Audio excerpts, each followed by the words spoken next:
Ang Brigada News FM Manila naman mga kabrigada, nagkasana ang panibagong panalo sa Power Cells Caravan dyan sa Muntinlupa City. Brigada Ann Cortez, i-brigada mo! Brigada Live Report.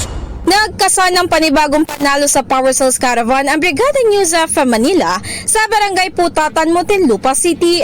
Tulad nga naman nakaraang caravan, game na nakilahok ang mga residente na naturang lugar, kung saan nakapag-uwi ng mga cash prize at grocery ang mga masuswerteng manlalaro. Pero maliban nga dito ay nakatanggap din ng ilan na mga produkto ng Power Cells tulad ng Power Cells Herbal Capsule, Power Cells Soya Coffee at Power Cells Salabat.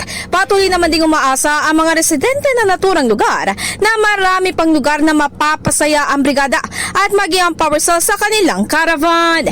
In the heart of changing lives, ako si Brigada Ann Cortez ng 105.1 Brigada News FM Manila, the Music News Authority. Ang bahaging ito ay hatid sa atin ng Yummyvit ES2 Oral Drops. Simulang tuparin ang pangarap ng iyong anak. And stunting now,